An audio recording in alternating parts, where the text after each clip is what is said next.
Senate Committee on Redistricting to order. We have a very short agenda tonight. We're just going to do a couple of technical changes that have been floating around here after the redistricting process. We're getting some feedback here. A few areas had indicated some issues that we had with individual precincts. So what we're going to do is take care of those real quick tonight, hopefully get you back home in time for dinner. And then at that point, we will be taking it, accepting it on the floor tonight, the committee report. So with that, I'm going to turn this over to Senator Kiffmeyer, and I'll go and present.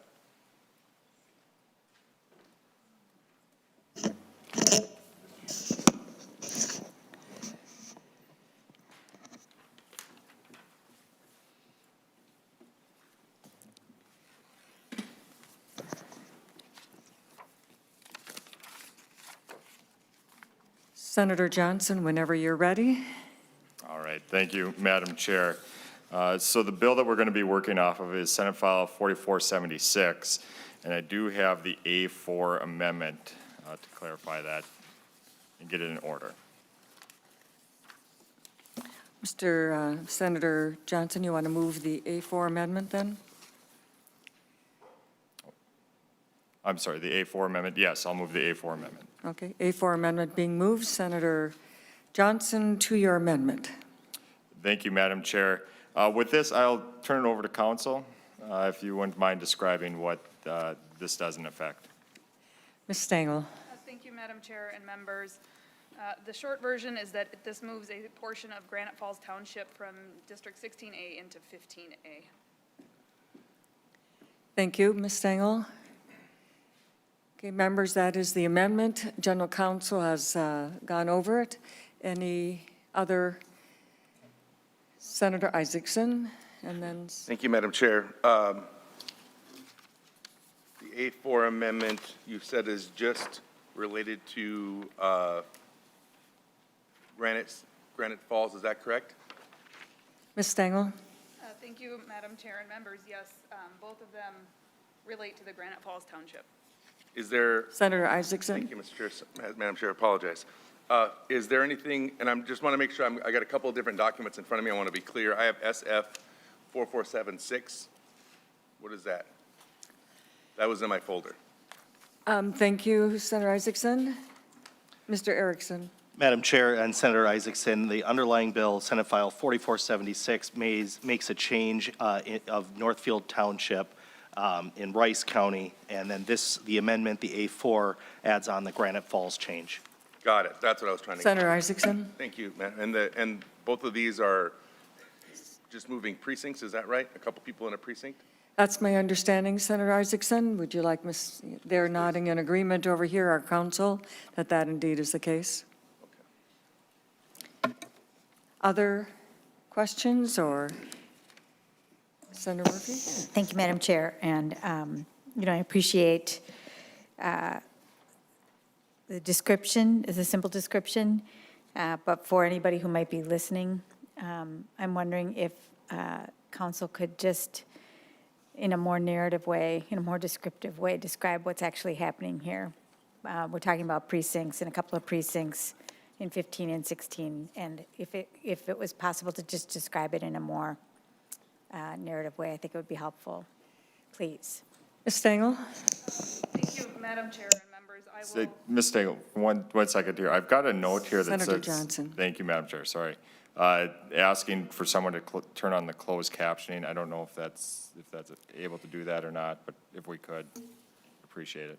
Senator Johnson, we will ask staff here, and one is coming forward, so I expect that will be adjusted here shortly.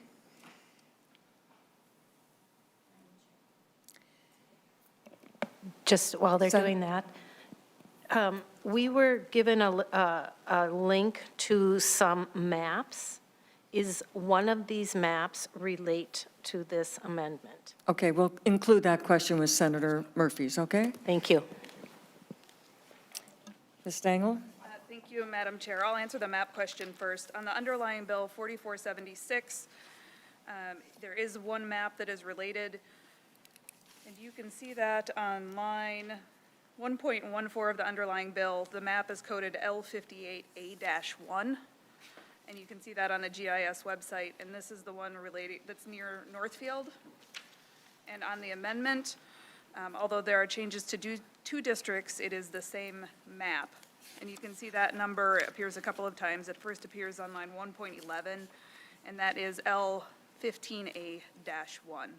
There are some other maps that are linked on the LCC website that do not appear in either of these documents. And then to the original question, as I understand, this issue was brought forward by the Granite Falls Township. And they initially made a different request that would have resulted in some non-contiguous territory being moved around. And the issue there was about very few voters living in one particular precinct, so there were concerns about voter privacy. So what this amendment does is add additional people from the township into that precinct, so there will be more voters and therefore a little bit more voter privacy. And that's my understanding of the situation. Just a moment, just a moment. Ms. Stengel, okay. Madam Chair, Yeah, Senator Kunesh, okay. there's a lot of confusion because the map online does not match any of the maps that you are handing out to us. We will check that out. Okay. It seems as though when I look at the Northfield Township map, it shows those two voters in that particular case. In the other situation on the,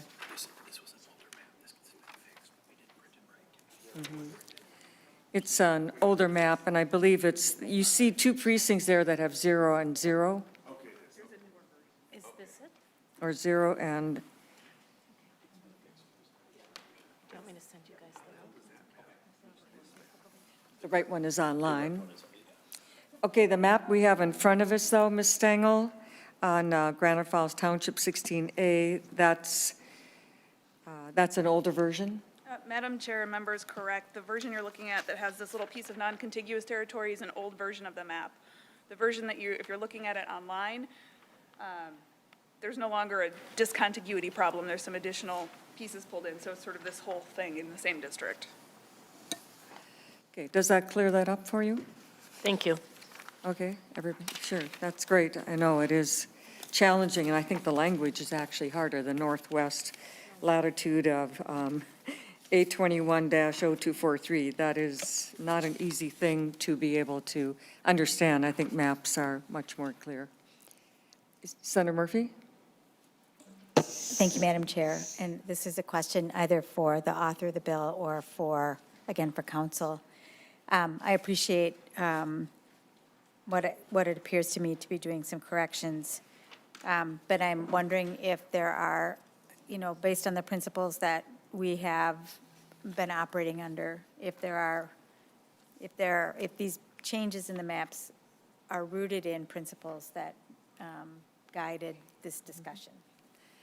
Okay, Senator Murphy, the question, so Ms. Stengel, do these comply with the principles of redistricting, which is in general, they're contiguous, communities of interest, and so on? I think that's, Madam Chair and members, I think that's a policy decision that I can't really weigh in on. The court set forth the principles that they were going to follow. The legislature is not necessarily bound to follow those principles. So I don't know that I have a whole lot of helpful information to offer on that question. Thank you, Ms. Stengel. Senator Johnson. Yeah, and so these, what you're looking at here, I would like to elaborate a little bit on what Ms. Stengel said. So these precincts themselves, what we wanted to try to do was to keep political subdivisions whole as much as we possibly could.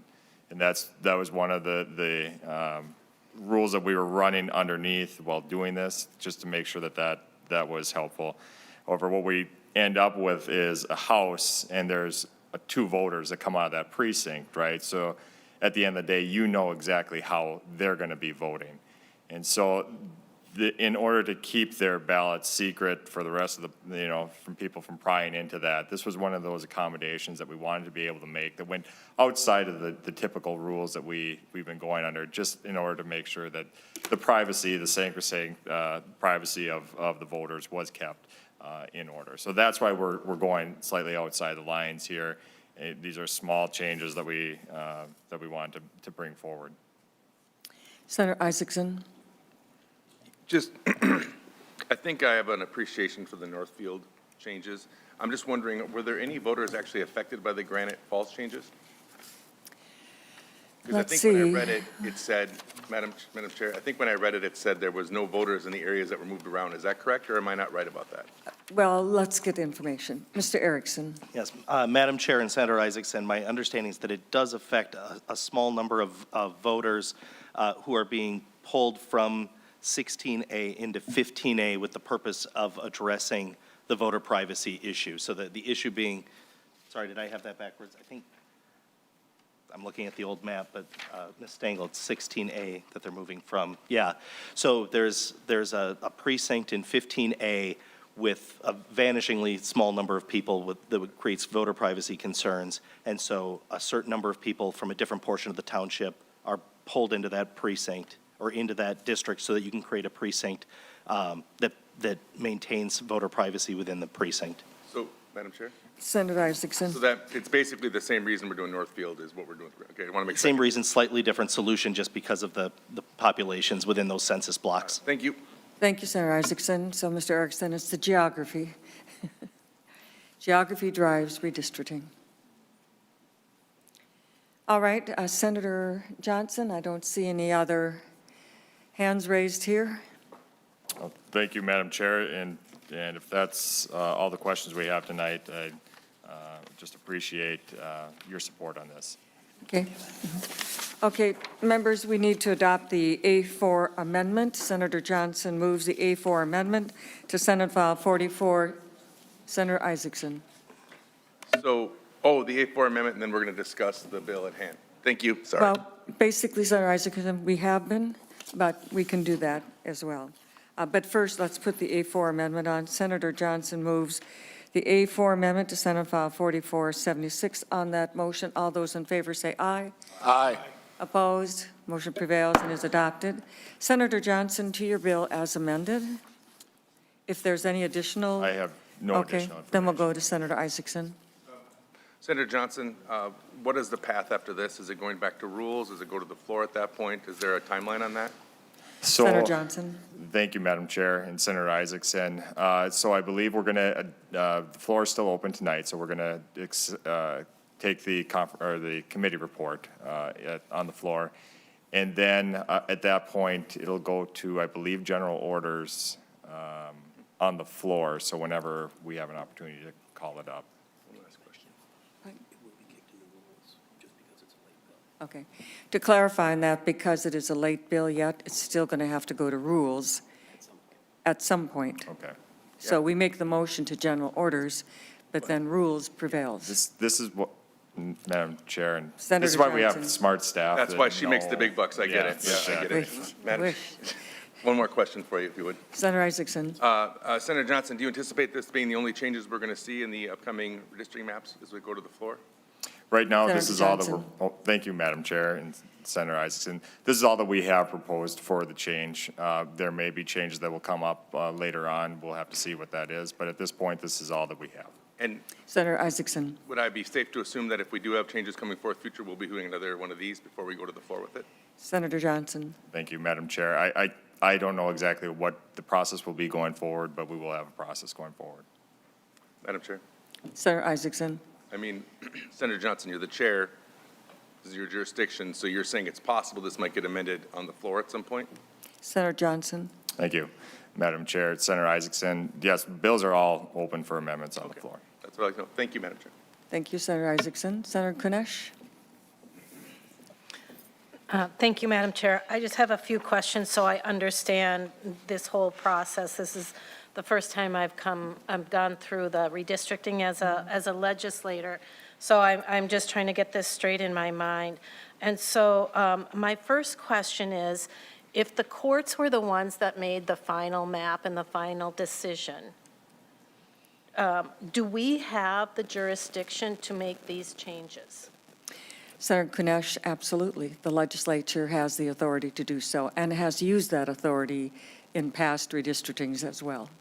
Thank you for that clarification. And another question is there a date at which we cannot make any more changes? Is it like 5 months, 6 months, 2 weeks? What is that final, like, no more changes, anybody? Adjourn, sine die. Oh, good to know. And then just one more question. But just to let you know, this legislative session ends, but a future legislature always has authority to do things or make changes depending upon the need. But for this legislative session or for this period of time. And one last question, if I may? Sure, Senator Kunesh. Then, who brought or asked for these changes? Where did the, like, the aha moment, or who brought these forward asking for changes? That's a good question. Senator Johnson? Thank you, Madam Chair. And Senator Kunesh, so this was brought to me by the senators of the districts themselves, which I believe was from a constituent request or municipality request of those districts. Thank you. Okay. Members having covered, I think, the questions we have tonight. Again, Senator Johnson renews his motion that Senate File 4476 as amended be recommended to pass and to be referred to general orders. On that motion, all those in favor say aye. Aye. Opposed? Motion prevails. And Senate File 4476 is on its way to general orders. Thank you, Senator Johnson. Would you like to conclude the committee Please, hearing? you go ahead. Okay. Having concluded our business for this evening, the redistricting committee is adjourned.